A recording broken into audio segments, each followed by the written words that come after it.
புலியூர் கிராமத்திற்கு வெளியே இருந்த காட்டில் ஊராட்கள் சிலர் மட்டும் கூடி கூட்டமாக அமர்ந்திருந்தார்கள். அதே நேரத்தில் மந்திரவாதி தனது மந்திர தந்திர வேலைகளுக்கு ஆயத்தமாகிக் கொண்டிருந்தார். மந்திரவாதி சில மனித எலும்புகளை கொண்டு வந்து ஒரு வட்டத்திற்கு நடுவில் அமர்ந்தார். அவர் தன் கண்களை மூடி சில மந்திரங்களை சொல்லி அந்த எலும்புகளின் மீது தண்ணீரை தெளித்தார். பிறகு அவர் தன் கரகரப்பான குரலில் ஊர் மக்களை சத்தமாக பேசினார். இந்த வட்டத்தை தாண்டி நீங்க யாரும் ஒரு அடி கூட எடுத்து வைக்க கூடாது. மந்திர சக்தியால உருவாக்கப்பட்டது இந்த வட்டம். இதுக்குள்ள இருக்கிற வரைக்கும் தான் உங்களுக்கு பாதுகாப்பு என்று சொல்லி மந்திரவாதி தன் கண்களை மூடினான்.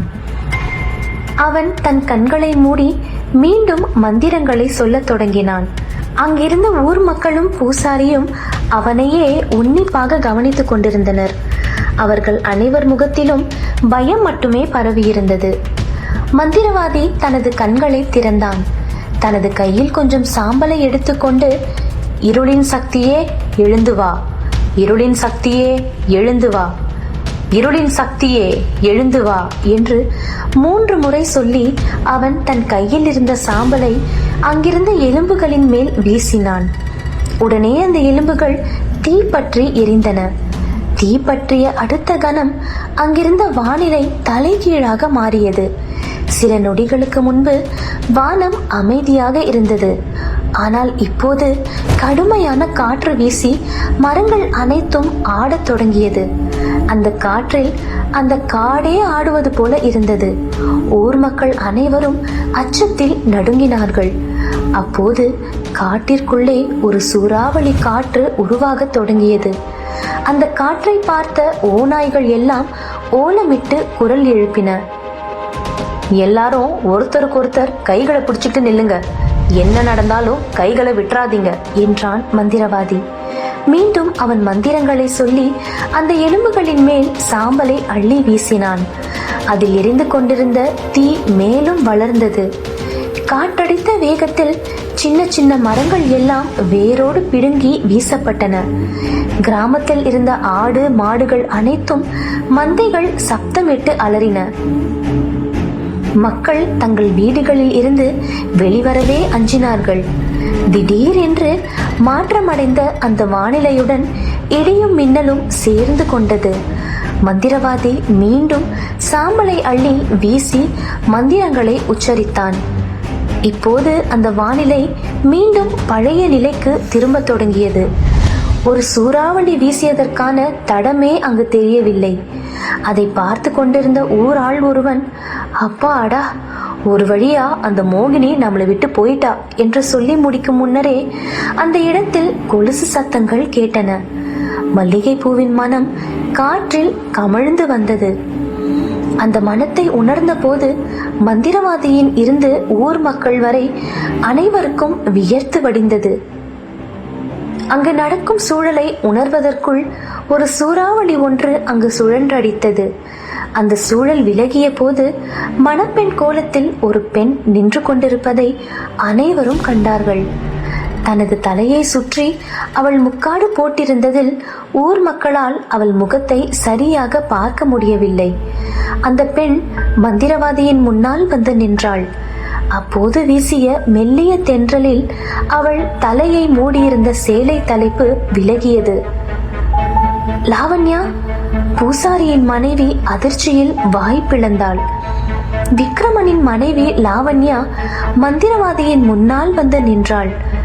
காற்றில் அவள் கூந்தல் அசைந்தாடி கொண்டிருந்தது. அவள் கண்களில் தீ எரிந்து கொண்டிருந்தது.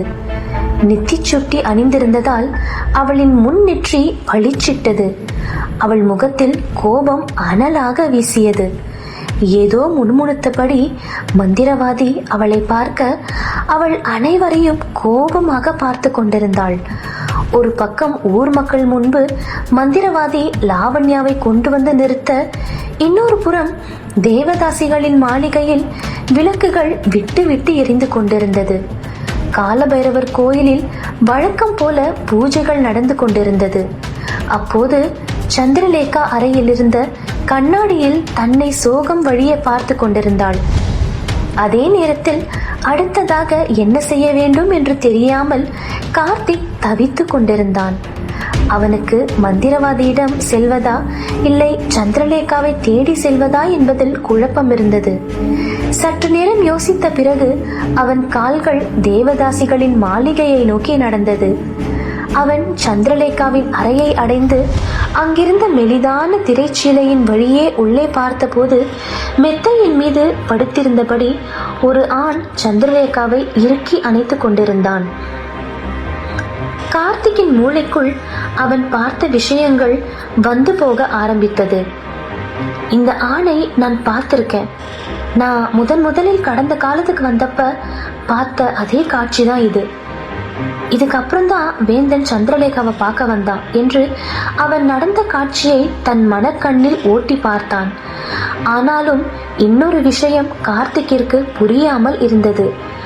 வேந்தன் சந்திரலேகாவை காதலிக்கிறான்னா அவன் ஏன் அவளோட ஓடி போகல? ஏன் அவனே அவளை இந்த பாழுங்கிணத்துல தள்ளுறான்?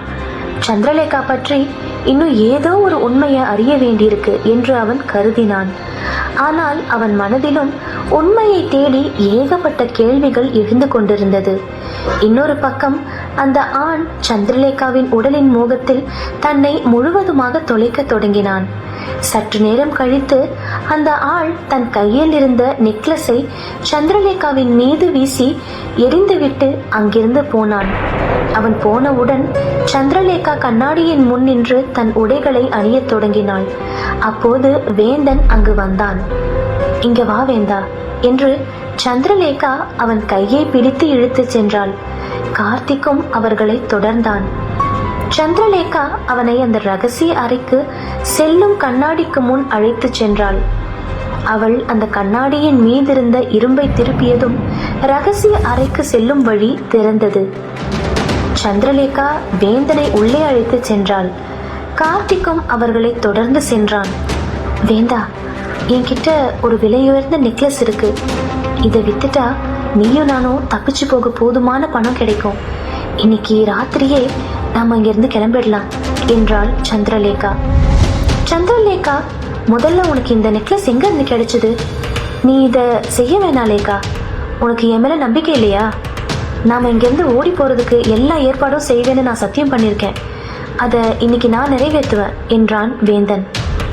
அனைத்தையும் கார்த்திக் கவனமாக கேட்டுக்கொண்டிருந்தான். ஊர்ல எல்லாரும் அந்த மோகினியை பிடிக்கிறதுல தான் கவனமா இருக்காங்க. மற்றவங்க எல்லாம் கோயில நடக்கிற பூஜையில இருக்காங்க. நான் விக்ரமன் எங்க இருக்கான்னு கண்டுபிடிக்க முயற்சி பண்ணேன். ஆனா அவனை எங்கேயும் காணல. நடுசாம வந்ததும் நீயும் நானும் இங்கிருந்து ஓடி போயிடலாம். நமக்கு இந்த நெக்லஸ் தேவையில்லை. என்னை நம்பலேக்கா. விடியறதுக்குள்ள நாம இங்கிருந்து ரொம்ப தூரம் போயிருப்போம் என்று அவள் கையை பிடித்து நம்பிக்கையுடன் சொன்னான் வேந்தன். சந்திரலேகா அவன் கையை தன் கண்ணருகில் வைத்துக்கொண்டு கலங்கினாள். சூழ்நிலை ஒரு மனுஷனை எந்த எல்லைக்கும் கொண்டு போகும் வேண்டா. என்னை தயவு செஞ்சு இங்கிருந்து கூட்டிட்டு போயிடு என்று அவள் தழுத்தழுத்தாள். சந்திரலேகாவும் வேந்தனும் தங்களின் எதிர்காலத்தை அந்த ரகசிய அறையில் திட்டமிட்டு கொண்டிருந்த நேரத்தில் சூழ்நிலை அவர்களுக்கு எதிராக திரும்பிக் கொண்டிருப்பதை இருவரும் அறியவில்லை. மாளிகையின் இன்னொரு அறையில் மனோகரி கோபத்தில் கொதித்து கொண்டிருக்க பாரி தன் கையில் இருந்த மது கோப்பையில் திளைத்திருந்தான். அந்த சந்திரலேகா எல்லை மீறிட்டா. நேத்து பக்கத்து ஒரு ஜமீன் இங்க வந்திருந்தாரு. ஆனா அவர் எனக்காக வரல, சந்திரலேகாவுக்காக வந்தாரு. அதுக்கு பதிலா சந்திரலேகாவுக்கு என்ன கிடைச்சிருக்குன்னு என்னால கற்பனை கூட பண்ணி பார்க்க முடியல. ஆனா நான் அவளை விட மாட்டேன் என்று சொல்லி அவள் பாரியின் பக்கம் திரும்பினாள்.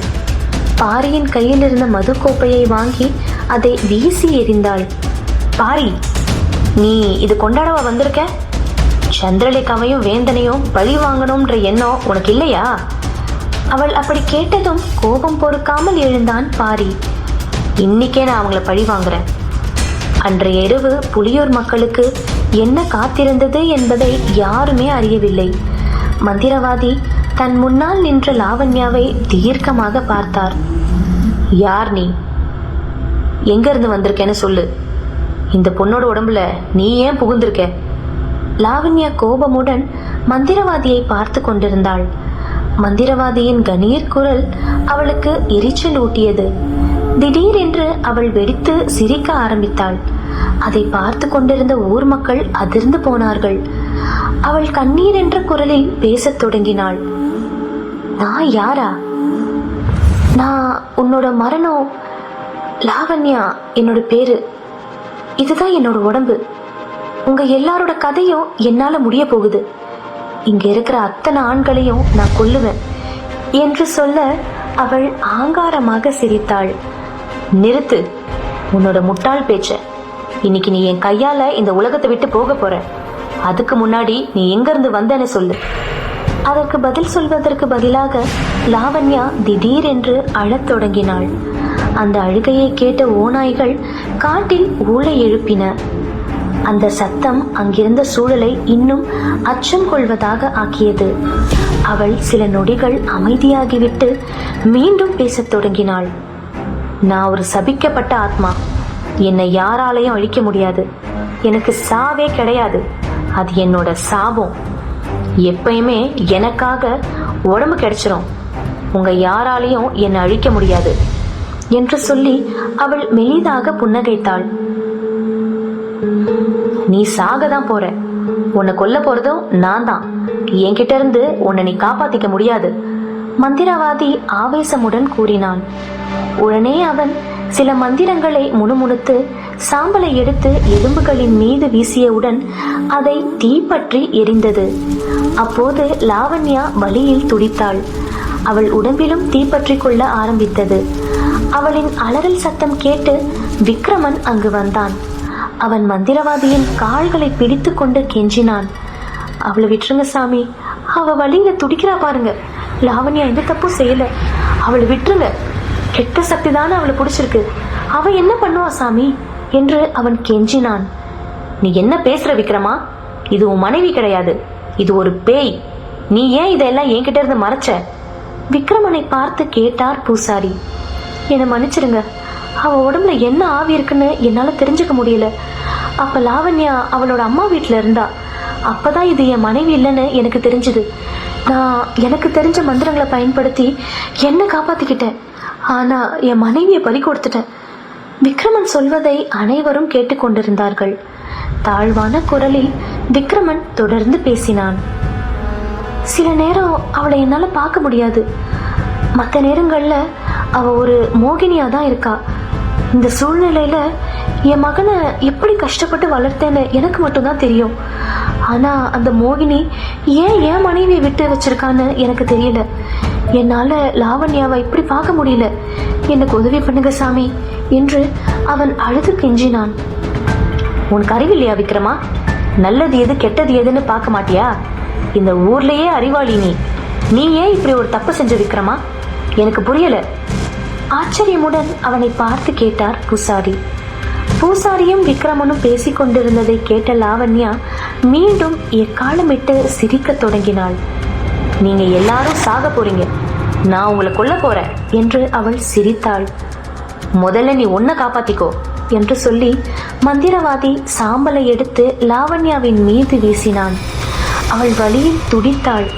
மீண்டும் அவளின் உடலில் தீ பற்றியது. அதை பார்த்து கொண்டிருந்த விக்ரமனின் கண்களில் கண்ணீர் வழிந்தது. அவனால் தன் மனைவிக்கு எந்த உதவியும் செய்ய முடியவில்லை. லாவண்யாவின் நிலையை கண்டு அவன் கதறி அழுதான்.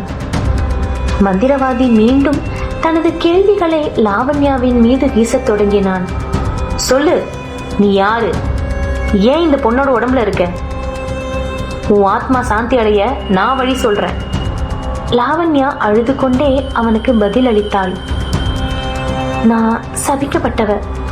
நான் ஒரு காலத்துல தேவதாசி. அதனால எனக்கு தேவதாசியோட உடம்பு தான் வேணும். என்ன சாதாரணமா உங்களால அழிக்க முடியாது. நீங்க என்ன செஞ்சாலும் இங்க உடம்பு தான் அழியும், ஆனா ஆன்மா அழியாது. அதுக்கப்புறம் நான் திரும்பி வந்து எந்த தேவதாசியோட உடம்ப வேணும்னாலும் எடுத்துப்பேன் என்று சொல்லி சிரித்தாள். உடனே மந்திரவாதி சாம்பலை எடுத்து அவள் மீது வீசியதில் தீ இன்னும் வேகமாக பற்றி எரிந்தது. அவள் அலறல் சத்தம் காட்டையே நடுநடுங்க வைத்தது. பயத்தில் ஊர் மக்கள் உறைந்து நின்றார்கள். விக்ரமனின் கால்கள் நடுக்கம் எடுத்தன. மந்திரவாதியின் வட்டத்திற்குள் காற்று புக முடியாமல் இருந்தது ஆச்சரியமாக இருந்தது. இது எதையுமே அறியாமல் தேவதாசிகளின் மாளிகையில் சந்திரலேகாவும் வேந்தனும் ஒருவர் மீது ஒருவர் சாய்ந்து படுத்து கிடந்தனர். வேந்தன் அவள் தலைமுடியை மெதுவாக கோதிவிட்டு கொண்டிருந்தான். சந்திரலேகா தன் கை விரல்களை அவன் விரல்களோடு பிணைந்திருந்தாள். வேந்தா, நாம எப்ப இங்கிருந்து போறோம்? மெதுவாக கேட்டாள் சந்திரலேகா. பணிப்பெண்ணோட தகவலுக்காக காத்திருக்கேன் சந்திரலேகா. பணிப்பெண்ணா? அது யாரு? அன்னைக்கு நான் அடிபட்டு விழுந்தப்ப என்னை காப்பாத்தினாளே செல்வி, அவதான்.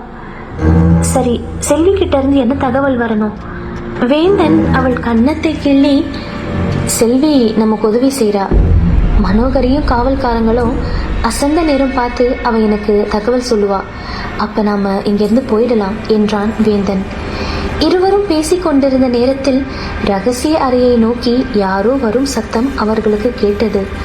வேந்தன் மெதுவாக சத்தம் வந்த திசையை பார்த்து அதிர்ந்தான். ரகசிய அறைக்கு வந்திருப்பது யார்? சந்திரலேகாவும் வேந்தனும் என்ன ஆக போகிறார்கள்? லாவண்யாவின் நிலை என்ன? தொடர்ந்து கேளுங்கள் சந்திரலேகா. இந்த வீடியோவை லைக் பண்ணுங்கள், உங்கள் ஃப்ரெண்ட்ஸ்க்கும் ஷேர் பண்ணுங்கள், அப்புறம் எங்கள் சேனலை சப்ஸ்கிரைப் பண்ணுங்கள்.